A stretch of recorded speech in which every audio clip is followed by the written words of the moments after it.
Look at everybody else's. Well, Sean, we're live. Battle Royale, week two. I'm says it right in the hashtag. Battle Royale 2026. The smallest writing there is. I know. But I'm at an event right now, so I had to scramble. Actually, I should take my badge off right now. Um, and no, we're super excited for day two. We had some of the best presentations we've ever had. I feel like collectively on day one, and yeah, we're excited to be here for day two. Yep, absolutely. You know what? Yeah, so everybody to clarify, because Matt's always good at getting kicked off. The Battle Royale Pitch It competition is the preliminaries of 19 vendors all doing 5-minute pitches. We're doing 3 days of this. Those 5-minute pitches is all they get for you all to give us the survey responses for each one as we go to determine. And as part of it, there's another pitch they do as well internally. Both of these pitches will be tallied up and quantify to determine from the 19 who become the three finalists that get to compete live on stage at IT Nation Connect Global in November for $150,000 in cash and prizes. Yeah, I mean, it's a great opportunity, obviously, to hear from emerging vendors, provide that anonymous feedback as well, and really, I mean, help shape kind of the next evolution of partners or vendors that are coming into the space. Um, and we all know like building relationships. If you obviously if you hear a vendor that you're interested in, potentially partnering with at some point, getting in early, you get some benefits that will never exist ever again. So Absolutely. Well, timing is essential, right? How many companies have you seen start and end quickly because they missed their window of opportunity? And they didn't do that extra mile they had to do to get it done, you know? And the hardest part for it, and this is one of the big pillars of this whole program and competition is not that products are being made poorly, but sometimes people have a hard time conveying what the product really does, what the value add is, and getting that to the market. yeah, absolutely. All right. Should we ask Advisement to join us? Are we Yes, ready so ready to kick things off? let's get it rolling. Yeah. And, first up, do you want me to do the introduction? Because last time you were a little bit struggling, or do Yeah, you you're go back? yes. I feel like you're so good at it. So You know, you're removing a lot of responsibility from yourself as we keep going year by I year. know. Point it out. Okay, first up on the docket for 5-minute pitch, the advisement. My man Clayton, you ready to go? I'm ready. All right, you want All to get right. your So deck up and ready to go here? Matt, you do your part. I'm done. yep. Yeah. So all right. So Clayton, your screen is showing, so the floor is officially yours. I'm Clayton Mooney, 25 years in this industry. This industry wants you to automate everything, including the client relationship. I'm here to fix that. I've asked hundreds of business owners these two questions. When's the last time you met with your MSP when nothing was broken? They weren't trying to sell you something and it wasn't time to renew. The answer, almost always never. Then, do you get documentation? Also, almost never. These are your clients. Those are the ones you think are fine. And the ones who do get something, it's an automated email. They open it once, they don't understand it. Patches, updates, ones and zeros. They never open it again. So I ask, if you're not reading it, do you think your MSP reads it before sending? Always no. So why are we sending an AI or automated report that never gets read? You were told to hire VCIOs, account managers, but no one gave them a system that keeps producing something worth discussing. By month 4, the list is empty. Month 6, the meetings move. Month 8, it just stops. You conclude you hired the wrong person. More likely, they just never had a system. So we built the system, the first company making account management a profession. 3 parts built together: the methodology. The school trains and certifies your people. The platform is where it runs. AI can build the report, it cannot build the relationship. 4 disciplines in a loop. Understand the business, engage on a cadence, plan against their priorities, hold both sides accountable. 12 client conversations a year, not 4. A foundation for everyone who touches the client. 6 roles, 6 separate tracks. We don't just train account managers, we train everyone who touches the client. Body of knowledge, education, certification, mentorship, community. MSP report card is where the methodology runs. Assessments, monthly meetings, QBRs, roadmaps, budgets. Multi-tenant, fully brandable, integrates with your PSA and RMM. This is not an assessment tool. The assessment is one step. 70 questions. This client came back with 39 things to talk about. 23 need improvement. 16 are next year. Everyone's a conversation. Most are a proposal. These items become a 12 to 24 month roadmap your client agrees to. Drag one onto a quarter, it carries a budget. Every proposal after that was their idea. Every morning, it tells your account manager who to call and why. Nobody's spoken with this client in 38 days. The QBR that keeps slipping, evidence, not opinion. Do the work right, revenue follows. Higher retention, bigger projects, growing reoccurring revenue. You're not selling the obvious, you're mapping what they already need. Technology is a commodity. Trust is not. Automate your documentation is not the trusted advisor you need to be. Clients don't leave trusted advisors. They leave vendors. Teams that leave with strategic alignment win 50 to 75% of qualified opportunities.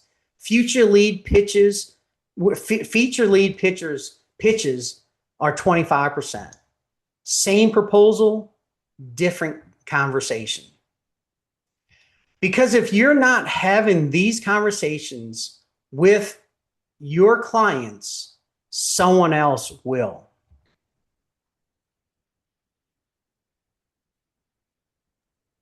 All right, Clayton, appreciate your time. Thank you for the presentation. Good job, Clayton. All right, now I gotta unshare my screen. I think I can do it for you. I'll try. All right, there we go. So those polls are up. Again, these are anonymized polls. So we'll give you about 2 minutes and put it on the clock. Clayton actually went under on the 5 minutes. It's a rarity these days. I appreciate he said before we started 4 minutes and 30 the seconds. simplicity of that. I know. Yeah, he said 4 minutes 30 seconds unless something goes really haywire. Well, yeah. Yeah. All right. So I wrote down a couple things. I mean, one, I love automated reports that I keeps it simple. I actually started doing a little bit of research as he was talking because I know some of the numbers around account management, I didn't know them off the top of my head. And I just think these are pretty powerful.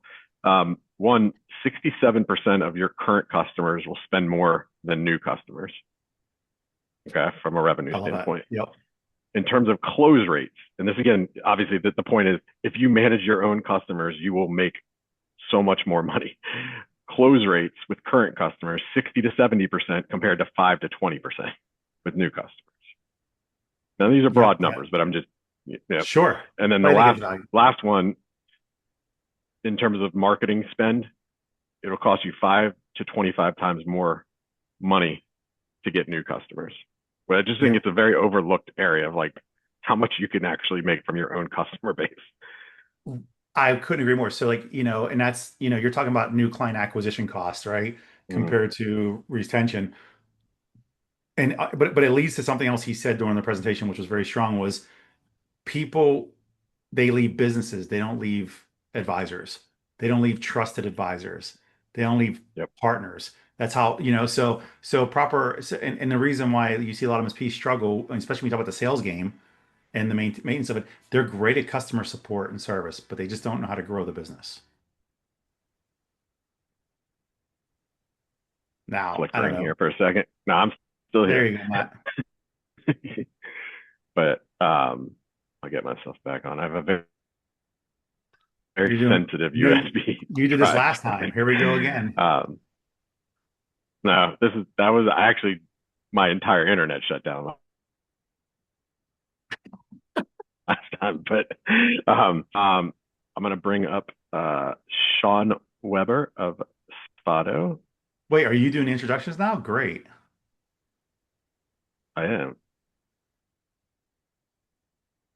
Is it Weber or Weber? Can you hear us, Sean? Weber. Weber. Weber. Okay, got I it. got you. All right. Yeah. All right. So welcome to the stage, Sean. We'll go ahead and have you share your screen, and then once that is up and running, we will get you started on your 5 minutes.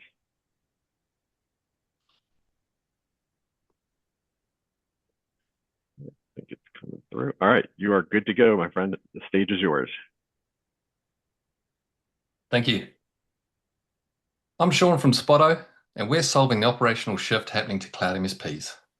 As a previous cloud MSP owner, I was always thinking about how we can scale our managed services business profitably and how we can find billable work consistently. And we weren't unique. Guys, you know this pain. Margins for MSPs are tight, cost to acquire is high, and finding billable work is challenging. And this is what we're solving with Spotto. We're helping MSPs scale their cloud services business profitably in the AI era. So here's the problem. Cloud is complex, and cloud is obviously mission critical for your customers, and it's getting more complex every quarter. Customer expectations are shifting. Almost every MSP watching this is being asked to deliver better cloud outcomes, reduce customer spend, improve security, and prevent issues. And it's just, the current playbook is not sustainable with your stretched engineers, your reactive tooling, and pressure on your services margins.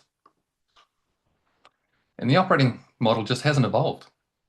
It's not a capability problem, it's a market shift and model problem.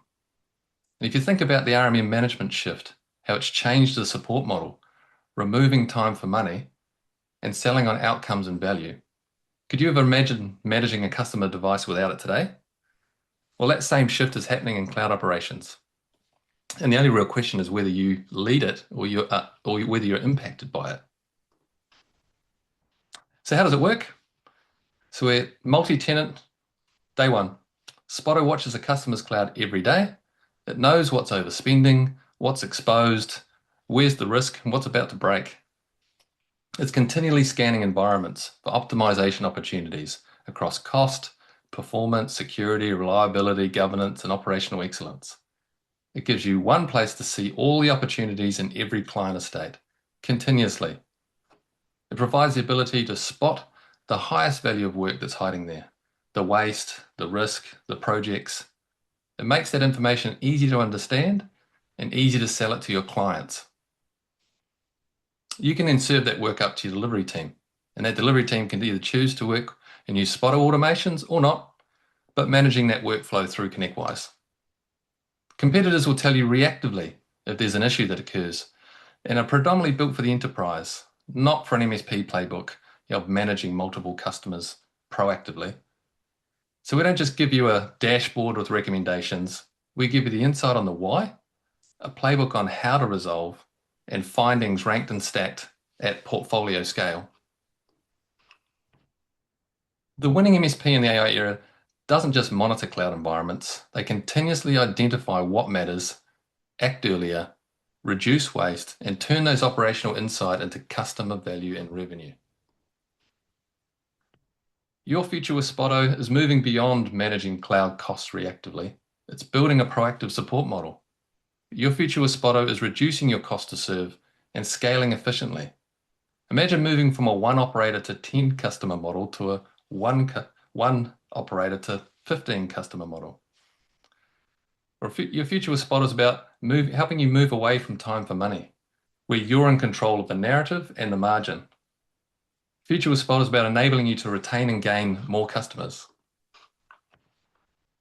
And our customers are telling us, hey, we're getting some of our time back. And this directly relates to getting 3 to 4 days of architect time back a month, which enables them to then sell them and get billable time. Or in this one, having a single pane of glass around the subscriptions, the cost, the recommendations are all in one place. They don't need to bounce around screens. Or here, of course, finding consistent billable work. And one of my favorite quotes is, Spotto is embedded in my business. It's becoming core to our acquisition strategy. Imagine if you're an MSP owner and you're getting extra billable work, or you're a cloud engineer and you're spending time on the best work, or you're in a pre-sales team and you're spending less time in discovery, or you're a service delivery manager getting 75% of your time back during the end of month reporting. So here's my ask. Pick 3 of your customers. It's read only, nothing's touched. We'll spot the work that you're already sitting on. So let your teams focus on the work that matters and they enjoy. Enable your customers to receive the higher value outcomes and you get the better commercial outcomes. So 3 customers, let's go. Excellent, Sean. Appreciate your time. All right, the polls are up. Sean, I'll take you off. Nice job, Sean. Thanks, man. If I can find the names. Yeah, he's the one. There we go. He spells it Yep. wrong. Turn No, your camera. there we go. All Yeah, right, there. so thoughts, Matt? I mean, the biggest thing actually at the end, which I love, and it seems to be a theme kind of carrying over from the first day, which is pick 3 customers. Let us prove it to you. I love that. I love this new theme of this that's going on. Yeah, right. I do too. I think it's putting your money where your mouth is, right? It's really companies focusing on delivering. I think that I mean we've lived through the SaaS model now where it went from nothing to so much and being so robust that there was huge implementation models. So there was some skittish responses from prospects, right? So I think that's really good, and also just shows the power of their efficiency to implement and create adoption. Yeah. I mean, and that's a big thing. I do like that he kept saying about exchanging time for money. I think that's important. Yeah, I mean, efficiency is also just a theme you see across a lot of the different vendors. Like in terms of the value prop is like, take this time, save the money, spend your time over here instead of this on this. Well, think about it. The biggest challenge with MSPs is they focus heavily on the services, and they're in the business instead of working on the business.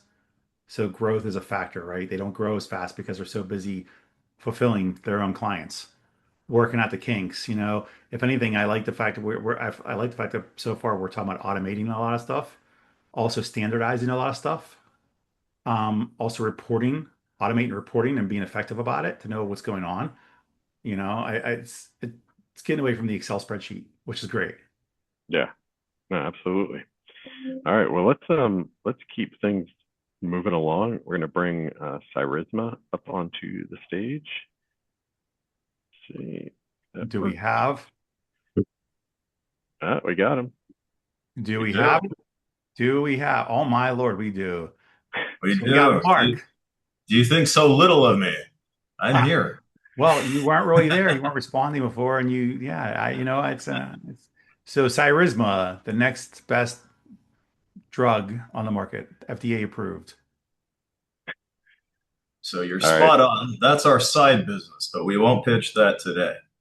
Yeah, you sound like Ron Swanson. You have a very deep voice. I love it. All right, so I'm gonna just your screen sharing. So the stage is yours. Awesome. All right. Hi, everyone. I'm Mark. I'm the CEO of Cyrisma. Today, I want to talk to you about how can we put management back into vulnerability management, a topic we probably all know all too well. But firstly, about us, we're a team of MSPs, technologists, and entrepreneurs, both from everything from enterprise to government to building and scaling MSPs. And so we founded Cyrisma with a simple mission to help turn risk into revenue, use that operation to expand margins by being intelligent about automations while actually delivering better security and compliance outcomes. So those two things, I'm sure we've all felt that pressure of opposing better service delivery or service economics. Those things can actually grow together. So, what I want to talk about is most vulnerability management programs still run on a calendar, right? Weekly scans, monthly reports, you name it. But attackers don't work on your scan schedule, right? Risk is there whether we see it or we don't see it. And so it feels like something that, we're well familiar with and have kind of accepted as normal, right? We run these scans, we find a grocery list of all these findings, create tickets, attempt patches, rescan, validate if this happened or not. And those little frictions throughout that whole process make vulnerability management one of the lowest margin things you can do. It's all the human labor that goes into it. It's all the handoff, the manual work. And it's not just one program. We're doing vulnerability management across maybe dozens or hundreds of clients, right? Each with different infrastructure, maintenance windows, remediation policies, reporting requirements, you name it. It's a lot, right? All those pressures are multiplied across the client base. And this is the definition of death by paper cut. And so we've kind of accepted, hey, this is fine, but we felt there had to be a better way.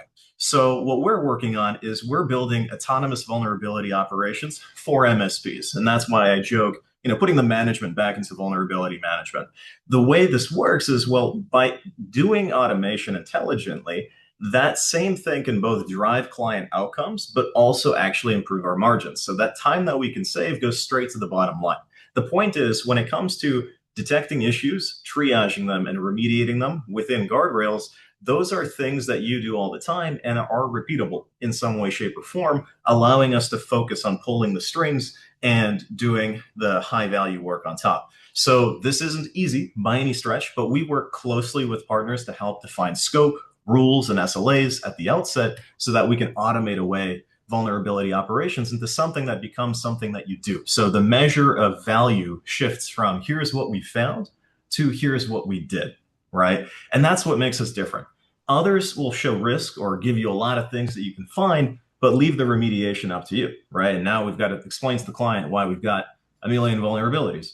We don't just tell you to figure it out, we help close the loop. So not only do we detect vulnerabilities and misconfigurations in near real time within minutes, we can also schedule autonomous remediations for over 10,000 products. We're also working on endpoint hardening to actually make tweaks to the endpoint configurations to harden those assets and look at how else can we solve things beyond just slapping a patch on it, or even when a patch isn't available. And lastly, what you do to the client isn't almost as important as what you show and how you communicate it. So we can be doing all this fantastic work, but we also need to be able to communicate that in a way that resonates with the client. They're not necessarily interested in here's what you did, here's what you fixed, here's what you found. It's did I actually reduce my risk, right? And we help demonstrate that through executive ready reports. So whether you're building a program around 50 endpoints, 500, or hey, 50,000, this is the way to go.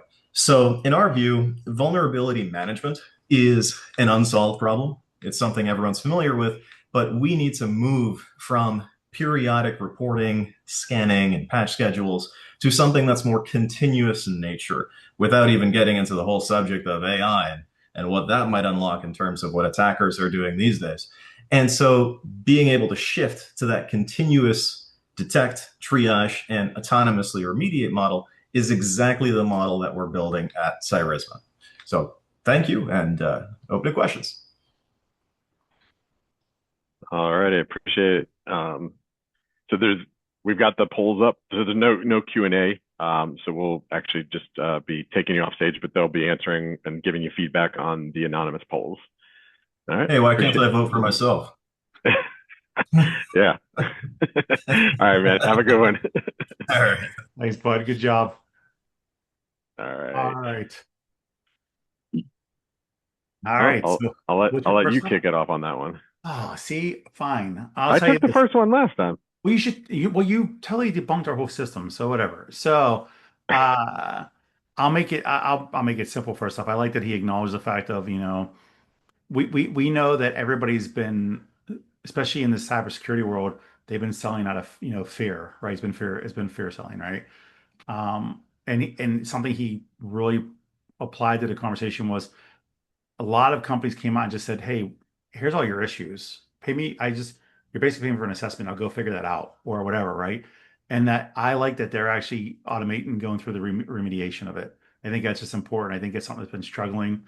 I mean, there's companies that do it in general out there, but I don't think anybody's ever really solved it and made it easy to do. So I like Mhm. how, and the way you present it, it seems easy. I'm not in the system, but Yeah.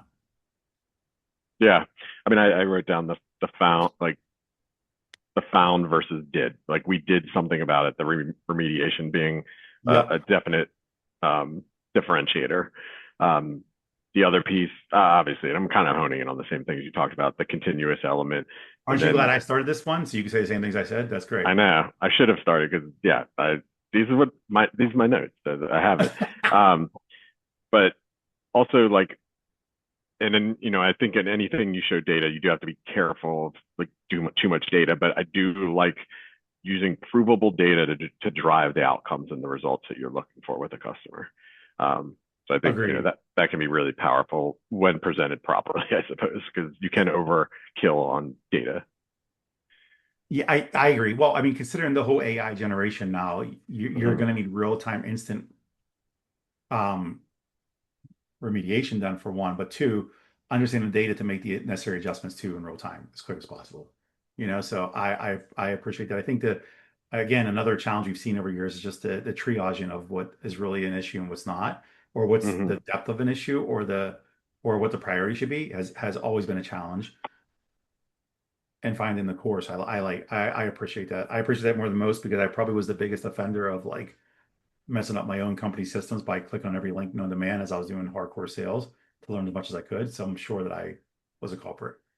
Yeah. All right. So we're gonna keep it moving along. Sean, you'll probably have to do the intro because it only says handover. It doesn't Hand have over the with name. my man Lewis Williams. Let me Lewis, you bring him there? coming off mute. Ooh. Good. I All don't see right.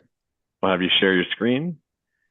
Yep. 1 second.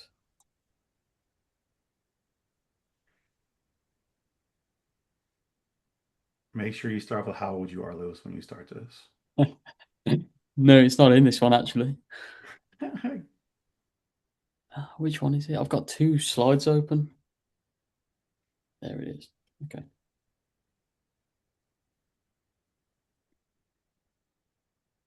I was gonna make a joke that you've already wasted a minute, but I'm kidding. You don't. Your time doesn't start till you actually start your presentation. All right. The floor is yours. There is a client out there right now who's about to leave their MSP, not because the engineering was bad, but because they stopped hearing from them. I'm Lewis. I built Handover because I watched that happen from the inside. MSP client churn averages 12% a year, roughly 1 in 8 clients gone. And when you ask why, 23% of them left over service experience. Not the technical work, not a missed SLA, the experience around the work. That's the jump cloud data. And if you run an MSP, you already know it's true because you have lost a client you were doing good work for and never quite understood why. So why doesn't everyone just communicate more?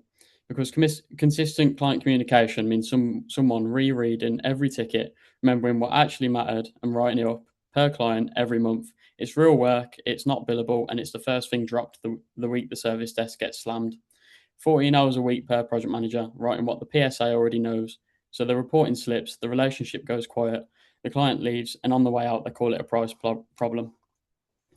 This is Handover. On the left, your PSA. You pick a client.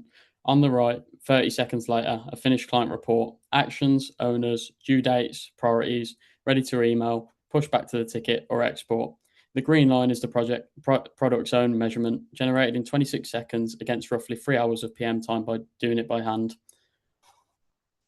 Let me be specific about who this is for.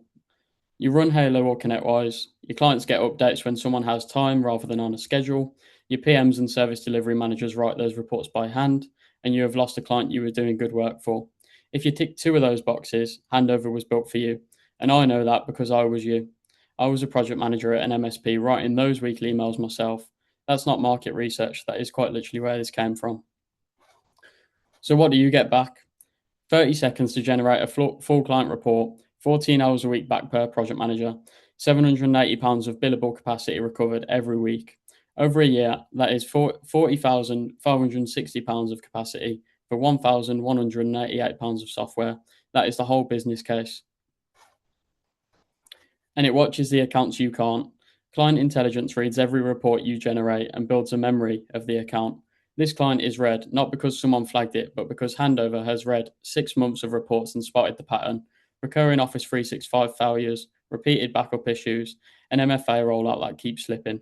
It tells you who has not heard from you and for how long, and every recommended action it surfaces is billable work you were not having a conversation about. One SME client is worth £24,000 a year, 120,000 over 5 years. Keep one client you would have otherwise lost, and this has paid for itself many times over. Oh, this is the wrong slide. You're all comparing this to something, so let me do it for you. Doing it by hand is 14 hours a week you'd never bill for. Dashboards and reporting tools are great, but a chart is not a client update. Someone still has to write it. You can build this yourself in Roost or N8N, and then you manage it forever. And the broad VCIO platforms are powerful, but they're a project. We do one job, and you can have it today. $49.99 or £299 a month per MSP, not per seat. Live in the Halo PSA and ConnectWise marketplaces right now. Your clients hear from you every week. Your engineers write nothing. 14 days free. Cancel anytime, and your first report takes under a minute.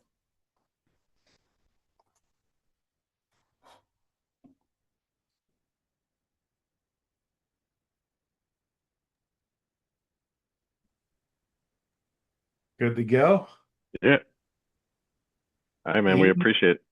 Even with a little bit of a stumble, you were still good to go on time, and you covered it. Yep, and he just dipped out on us, so that's good.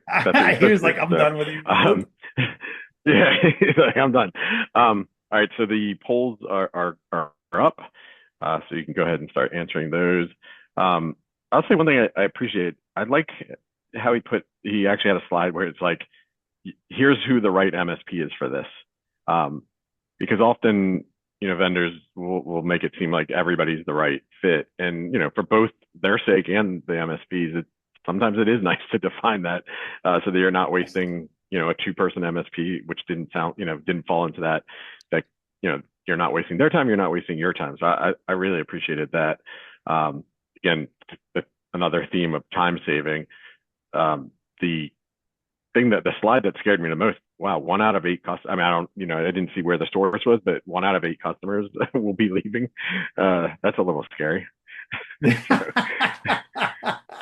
Yeah, no, I would agree. I do appreciate the addressing the type of MSP you should work with is probably a huge part. That means, if anything, that should tell the rest of the world that anybody watch this or any MSP deals with him, that means he did his research. He knows what his product does and who it works for. And that's an operational maturity issue. How many times have you watched me, and MSPs, people buy technologies that they use less than 5% of because they're really not equipped for it? So it's a big deal. I like that. And yeah, the 1 of 8, that is, hey, it's a fact. Yeah, no, absolutely. I think the name of the game now is transparency, right? I mean, everything is very transparent, especially with AI. Back to AI, I hate, the AI theme that John Harden loves, really has made things far more transparent. Yeah, absolutely. And then this feedback's just a little fun. We don't speak in pounds. We don't know what that meant. I'm kidding. I was like, how heavy is that? But all right. I think that was one of the faster presentations we've ever had. So we can keep humming along here. So we're going to bring up Michelle Combs from Oprising. She's already bringing herself up. She's making it so easy for me. Oh, Michelle will totally, she'll just run the whole thing. And you don't got to do, actually, matter of fact, we can just get off this and she'll wrap up and lock up for us. Nice. So Michelle, do you want to share your screen? I think. You think you want to, or you do want to? I think I want to. Let's see how it goes. Okay. Well, we are officially seeing your screen, which means you can start whenever you'd like. Awesome. Thank you. So, hi, I'm Michelle, the founder of Oprising. And good service comes from good relationships. So, for those of you that don't know me, I started on a log and flog service desk before RMM tools were even a thing. I became an infrastructure engineer and ended up managing a service desk with 70 odd people 24/7, handling 10,000 odd tickets a month. When I wasn't working for an MSP, I was managing IT and MSP performance for an IT for their customers. So I saw both sides of that relationship. And over that time, I learned that customers leave for 2 reasons: cost and service. And when a customer says cost, what they actually mean is they don't see the value of the service that's being delivered. Now, surprising fact, it doesn't just come out of the blue. There are plenty of warning signs. What your customer sees is the inconsistency and never sure what's going to happen next, the lack of comms and transparency, expectations not being met and not doing what you say you're going to do. And from the MSP side, you see those inefficiencies and the high costs, misaligned people so they're doing what they think they should be doing and not what they should be doing. Increased chasing and grumbling, or worse, the customer goes silent. And you get the escalations and not the technical kind, the complaints and the churn. And everybody sees your service desk as the Wild West. But they're your first point of contact and the face of your MSP on a daily basis. So how do we fix this? By raising service quality and operational maturity. MSPs can save time, identify and reduce risks, reduce customer complaints and churn, and protect the margins. We're not about strategy or BAU. Oprising is built to solve a very specific problem, turning improvement ideas into reality. We're creating a platform dedicated to service optimization and performance. What we've built so far includes 48 assessments that cover the whole of the MSP at the 60,000 foot view, and we dive right down into the detail for service. Those actions, they're provided from decades of experience, and you can also add your own. And to make sure that you're continuously improving, Oprising is there for all of your improvement initiatives from idea to implemented. Now, based on the feedback we've received from our users so far, we've helped them look at their desks with fresh eyes and spot gaps they didn't even know they had. It's particularly useful when you have promoted people from engineer to manager. We align with ITIL and ISO 20000, and we're also a single source of truth. We suggest you include all of your departments in the platform and their initiatives too, so we can make sure you step back and look at the bigger picture rather than have your teams working in silos. I plugged the numbers in for a larger MSP I was working with into the calculator to see how much time a year they could save on just their continual improvement. 151 hours, equating to over just 7k, that's pounds by the way, Matt, just for the continual improvement process. There's also the compound effect when you implement your actions and find that you save time across all of your other processes too. Now, if you're saving 5 minutes on a ticket after completing a process review by adding in some canned messages and, I don't know, some making your handovers slick, you can handle 1,000 tickets a month. That's 5,000 minutes saved per month, which is 83 hours. And as time is money, those hours are directly linked to your operational costs. I added in meetings, as I am sure that some people forget that they have a cost associated with them. And when customers receive a higher value service, they're going to become sticky and they're more likely to pay more as well. Talking of sticky customers, here's how service helps you retain them for longer. Now, Oprising is all about operational excellence. That's your efficiency and your effectiveness. And when you do that consistently, that's where you get your service quality. And when you consistently deliver excellent service, you reduce the complaints and churn when it comes to the renewal time, as your customers will see the value of the service that's now being delivered. Now, continual improvements is not just for the desk, it's for everybody in your MSP. And that's why we keep our pricing model per MSP. We want you collaborating and including all your staff. You can even bring in your external consultants to come in and work with you as well. Those monthly monthly get stuff done sessions, they're now fortnightly, and there's only one rule: you can work on absolutely anything improvement related, but no tickets. And at $100 a month, and with the roadmap we have planned, we will be revising our pricing. But the principle of per MSP pricing with unlimited users will. Talking of feedback, here's some of the feedback we've received so far, and we'd love to have some more from you too. So if you're looking for ways to improve your service and get them out of the Wild West way, then you're more than welcome to come and pick my brains and ask you questions. Thank you very much. Excellent. Right on time, Michelle. Appreciate your time. I just want to be clear. Did you say poo? I said, oh, poo, because I jumbled my words up. I was going to swear and caught it. That was amazing. Good job. So sorry. Thank you. So right. Like, oh no, you said poo. Oh. Polls up, like, so you can start giving again that anonymous feedback. Man, this has been. I mean, obviously, we literally spun the wheel of names to pick the vendors and which day they went, but I didn't realize it. Like time saving is the theme today. Like, This is I was just thinking, good Lord, like how much money would you save as an MSP if you did the, 3 of these vendor or whatever, like into your system? well, you just heard her 1,000 tickets. Imagine you got back 80 hours. Yeah.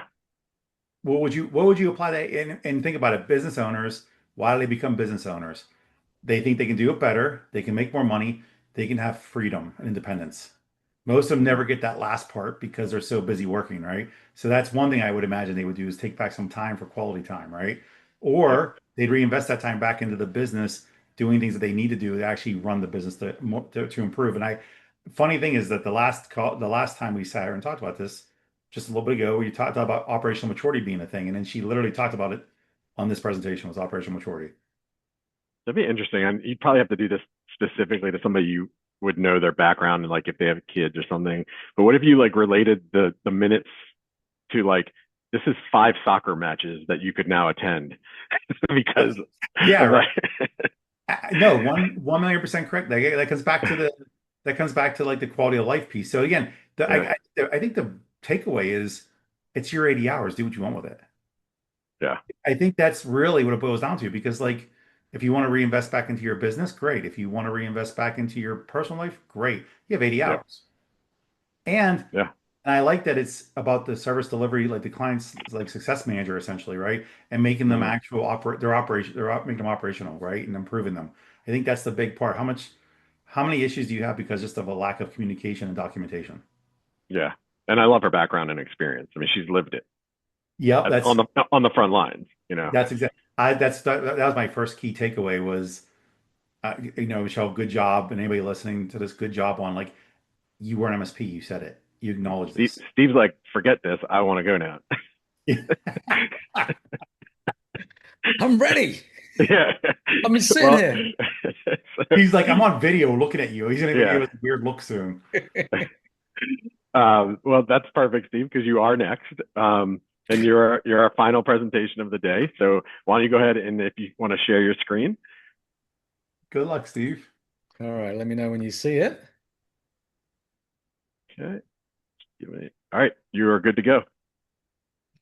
All right. Well, hello, everybody. I'm Steve Martin. I'm CEO of FrictionlessIT. And yes, I'm aware I have the same name as a famous comedian. I can't play the banjo, but what I'll share today should be music to your ears. I'm going to pitch a solution to one of the biggest problems facing MSPs, increasing EBITDA without burning out employees or clients. Let's dive into the problem. While MSP owners know they need to increase EBITDA, they lack visibility into the behaviors that actually drive profit. Revenue leaks through many areas, like inefficient service delivery, poor pricing, inconsistent execution, to name a few. And our industry is conditioned to solve each issue one application at a time. Each creates a data silo. And when you can't see the whole business, you can't consistently improve profitability. For MSP leaders, that lack of visibility can feel like playing whack-a-mole, but with blinders on. But Fitware was born out of our need to solve these costly issues. It's a profit and operational intelligence platform developed over 8 years inside our founder's MSP, helping grow recurring revenue organically by 38%, increase effective rates by 52%, maintaining low client churn, and at exit ending number 50 on the global MSP 501. When we started out, industry leaders told us, don't build a platform, just build one killer app. But we weren't trying to solve one problem. We wanted to improve the entire MSP, which meant rebuilding an integrated platform over 6 years. Today, Fitware connects dozens of operational disciplines into a single solution. Financial and operational insights, profit planning, client portals, performance management. It's 28 reports and tools on one platform, all feeding one objective: increase EBITDA. Fitware tracks all these metrics and a whole lot more. You see, what made our prior MSP's valuation grow was the realization that if behavior does not change to mature these metrics, then nothing changes. We discovered that data-driven accountability changes behavior. So today, our integrated bonus program aligns over 20 metrics to improve performance without creating internal stress. Now, growth is also about protecting recurring revenue. Our client portals give MSPs something their competitors rarely offer: complete transparency to their operational maturity. It's client access to performance, recommendations, health scores. It's a 24/7 QBR. Creates transparency, reduces churn, and becomes a competitive differentiator during sales. And because we ignored that conventional wisdom and built a platform instead of a single app, we now have a unique asset for AI, and that's quality data. Fitware's filtered API data plus exhaustively tested derivative data provides a lake that spans the MSP, meaning accurate profit plans and instant QBRs via AI, and an MCP server that allows MSP owners to ask questions or build their own dashboards and applications. So to wrap up, Fitware's built on proven results. Our accurate data pulls from the entire MSP, identifying operational weaknesses and profit leaks. Our MCP server rests on a data lake, offering accurate information fast, using AI with filtered data. And our bonus program overcomes the biggest barrier to operational improvements by changing behaviors that drive profit. And you don't have to go it alone. We have FOMOs on hand to consult. What's a FOMO, you may ask? These are fractional operational maturity officers to help you succeed. And yes, they'll dress like that for an extra fee. Look, we believe in creating customer value, not shareholder value. We freely educate MSPs, we invest in our community, and we donate all our profits because businesses should make the world better. And if you'd like to see what that looks like in practice, book a demo. I'll add an additional 20% off your first 3 months if you mention PitchIT. And on pricing, simple, based on size, no onboarding costs, and it pays for itself as you replace multiple apps with one platform. So let me end with a question. What if your next 5% of EBITDA is already inside your business? The question isn't actually whether it's there, it's whether you can see it and can change the behaviors that unlock it. What would that be worth to you? Thank you. Excellent, Steve. Thank you for joining. Thank you. Steve, All right. good job. Yep. Learn to play the banjo. Right. What if that talent is inside you? You don't even know it to play the banjo. That would be awesome. I would love to be able to play the banjo, Sean. That would be like an awesome skill. Let's get to it. All right. All right. So, Steve, I got to kick you off because otherwise we will get favoritism here if we keep you up. All right. So we'll put up the final poll of the day. So, Sean, I'm going to actually chime in more from just the presentation skill, and if you want to talk more about the actual technology, it stood out to me so much. I mean, I would say, like, from a presentation enthusiasm and just being a natural presenter, I mean, Steve is definitely a cut above what we've seen, just in general. Like, he just has a really great presentation style. Well, I mean, I got to give flowers when you see him, man. Like, I was really impressed by it. Yeah. I thought he did fun graphics when it came to, like, the AI and things like that. Yep. So they were creative and fun. And I really loved the ending slide of, like, I love that question that he posed to the audience. Like, what does that mean to you? What does this 5% mean to you? And it makes you, it obviously makes you think about what would 5% mean to me, or whatever the question is a vendor could ask. I like that kind of playbook there. So that's what I got to say. I'll add to it. Yeah, Steve is charismatic. He is fun, which helps, right? And having good graphics and visual is important because everybody listens and pays attention and learns on various spectrums, right? Some people better audiobooks, others are, You see the comment next time I'll pitch. I mean, I will say that definitely helps. Sorry for the audience. Is that next time I'll pitch in a British accent. You have to do. Actually, we're gonna do. Actually, when we pick the order, we'll actually also pick the accent you have to use too on a wheel. So, but yeah, that won't get offensive at all, I'm sure. No. So, but even talking about technology again, that comes back to. He said exactly what the last several have said, even like back to the client acquisition, the client retention, and what you can grow and add revenue on. Same rules apply with your existing. I find too often business owners try to throw a bunch of stuff at the wall because they don't know what to do. So it's that spray and pray concept. He's actually saying, let's just be more efficient. Do your COGS.